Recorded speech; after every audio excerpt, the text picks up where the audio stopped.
மதுரை சுதந்திரம் அடைவதற்கு 2 ஆண்டுகளுக்கு முன்னால் 1945ஆம் ஆண்டு எடுக்கப்பட்ட காணொளி காட்சி. இங்கிலாந்தை சேர்ந்த எல்லிசார் டங்கன் என்பவரால் பதிவு செய்யப்பட்ட இந்த காட்சிகள் மதுரை மீனாட்சி அம்மனின் வெளிப்புற தோற்றம். எந்தவிதமான ஆக்கிரமிப்புகளும் இல்லாத வெளிப்புற சுற்றுச்சுவரை பார்க்கலாம். கோபுரத்தின் வர்ணங்கள் பூசப்படாமல் பழமையடைந்திருக்கக்கூடிய நிலைமையும் நாம் காணலாம்.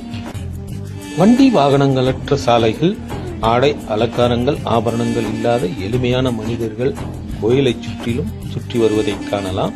கோயிலின் தெப்பக்குளம் அன்றாட வாழ்வியலுக்கு பயன்படுவதையும் இந்த காணொளி மூலம் நாம் உணரலாம். சுமார் 75 ஆண்டுகளுக்கு முன்னால் உள்ள மதுரையை இன்றளவும் நாம் நினைத்து கூட பார்க்க முடியாது.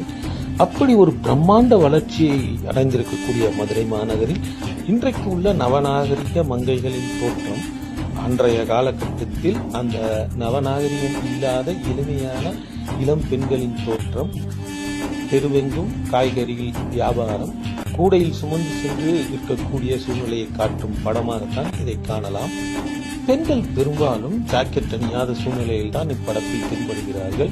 வேட்டி சட்டையுடனும் ஏதோ ஒரு கிழிந்த உடைகளுடன் தான் அந்த சிறுமிகள் இருப்பதை நாம் இங்கே காண முடியும்.